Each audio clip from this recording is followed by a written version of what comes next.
Hey everyone, welcome to the Faith and Fandom podcast. This is Hector Mirai, and I'm bringing you an audio chapter of the rough draft of the new devotional just dropped on The Last of Us, called The Last of Us and the Suffering of Sacrifice. Here we go. As a lifelong Nintendo and Xbox player, I didn't really have a real experience with The Last of Us other than sadly walking past boxes at GameStop. I had the gist of the story.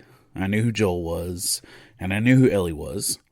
I also knew that I was down to watch the HBO series because this is the decade of Pedro Pascal, apparently, and also because I really enjoy the actress playing Ellie from Game of Thrones and various other things. It's nice to know that a video game would get that kind of serious attention to detail in its production. So I was excited. Like a lot of viewers, I tuned in week to week and was genuinely taken back many times at how fierce and passionate the story was.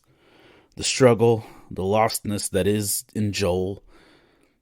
As a father, this story hit me particularly hard. The idea of getting this little girl across the country in order that she can save the world with her unique composition was obviously something that made for good storytelling. As Marlene told Ellie, "You have a greater purpose than any of us could have ever imagined." As we get to the finale of Season 1, I am going solely off the HBO series. I know that there is more to come. I know that Part 2 of the video game takes some very different turns, but be patient with me, I'll get there eventually. Joel finally achieves the objective of getting Ellie to the Firefly camp, and to Marlene. As they are at the precipice of curing the world of cordyceps, Joel realizes that saving the world means sacrificing Ellie. He's not okay with it. As Ellie stated, "So time heals all wounds, I guess." And Joel replied, "It wasn't the time that did it." She was what healed his wounds, not time. The journey with Ellie and the relationship they established helped him heal from the loss of his daughter Sarah and helped Joel find life and purpose again. As Joel talked to Marlene, he found himself in the same position of Abraham and Isaac, following through with the sacrifice of your child for a higher calling. Genesis 22:2. Then God said, "Take your son, your only son whom you love, Isaac, and go to the region of Moriah. Sacrifice him there as a burnt offering on a mountain I will show you." Abraham was just being tested. God would stop Abraham from the sacrifice. I seriously doubt Marlene was going to pop out and say, "Just kidding, Joel. I just wanted to make sure you could follow orders." It hits on an even deeper level. It reflects what God faced at the concept of sacrificing Jesus. Is the sacrifice of a child you love worth the life of the world? As a student of theology, as a full-time minister for more than 2 decades, as a person that's open to discussion in the big picture, yes, I see that the sacrifice of a child to save the world makes completely logical sense.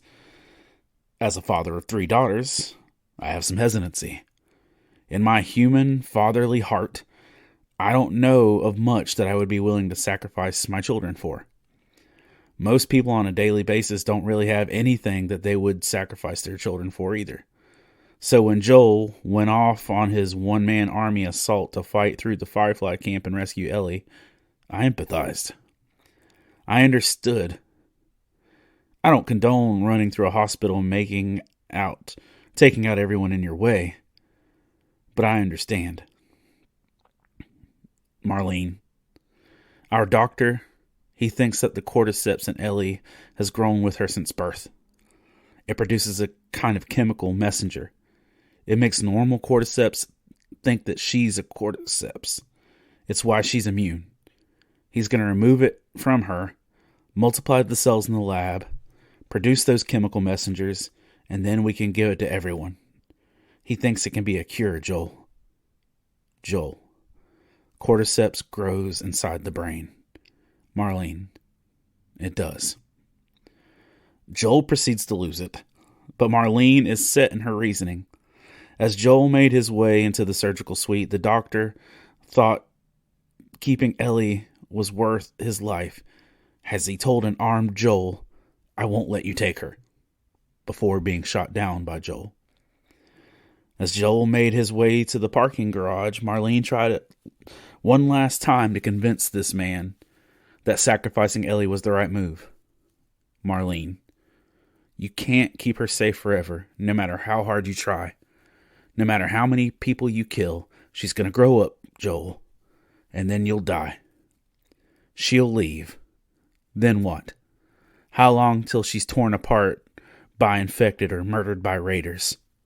Because she lives in a broken world that you could have saved.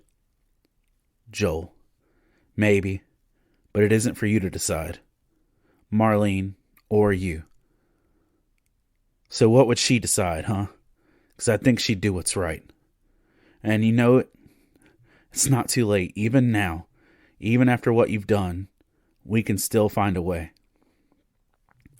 As the doctors and Marlene pleaded with Joel, they had all the right reasons and all the right answers, but for Joel, none of that mattered. Ellie was most important. As the time has gone on since I watched the finale, at this point it's about a week, I've been chewing it over, just gathering my thoughts. One of the things that pops up is this is literally the opposite of the gospel. Now, I don't say that on any condemnation or negativity towards The Last of Us, because I understand. This is the opposite, because this is a father saying to the world, no, you are not worth my child. I gather that Ellie would have gladly sacrificed herself for the chance to save others. But that didn't matter to Joel. As he struggled to lie to her, as he struggled to tell her she wasn't special, that she had nothing to offer through her immunity, as his heart broke, it was all struggle. Through watching what Joel went through, it gave me a slightly better appreciation of the gospel itself, because I didn't realize how much I struggled with or understood the concept of sacrificing a child until I watched Joel rescue Ellie. Watching what he did made perfect sense to my fatherly heart, but it also showed the drastic distinction between the heart of a father and the heart of the Father. That God the Father truly would love us and think we are worthy enough that his son's life was forfeit. Romans 5:6-8. You see, at just the right time, when we were still powerless, Christ died for the ungodly. Very rarely will anyone die for a righteous person, though for a good person, someone might possibly dare to die. But God demonstrates his own love for us in this: while we were still sinners, Christ died for us. Not only did God think that we were worth sacrificing his child for, he thought we were worth turning from his child in the process. The fact that before Jesus was arrested, he begged God for another way.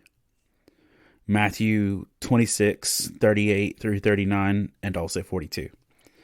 Then he said to them, my soul is overwhelmed with sorrow to the point of death. Stay here and keep watch with me. Going a little farther, he fell with his face to the ground and prayed, my Father, if it is possible, make this cup be taken from me. Yet not as I will, but as you will.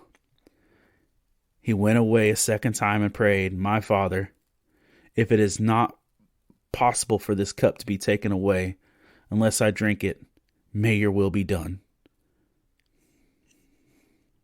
God had to listen to Jesus beg for a way out, but loved us enough to keep going. Imagine how hard Joel would have fought if he heard Ellie begging for help. We also see the fact that on the cross, Jesus screamed out and cried. Matthew 27:46. About 3 p.m, Jesus cried out in a loud voice, Eli, Eli, lema sabachthani, which means, my God, why have you forsaken me? For every image and circumstance I think would have broken Joel's heart, I know God endured because he loved us enough to suffer through the sacrifice. Sometimes such a vivid picture of our natural response to sacrifice shows how much more beautiful God's supernatural response to sacrifice is. Joel did what many fathers would do, which is why it shows how powerful what God the Father did is. It's easy to think of God being passive in these instances, to think of John 3:16 like it's some easy accomplishment. There is anguish and sacrifice buried deep in the very essence of that verse. For God so loved the world that he gave his one and only Son, that whoever believes in him shall not perish, but have eternal life. John 3:16. What can also be easy to forget is that those words are spoken by Jesus. He knew how passionately the Father loved us. He knew that the Father's love wasn't so selfish that it would deny sacrifice.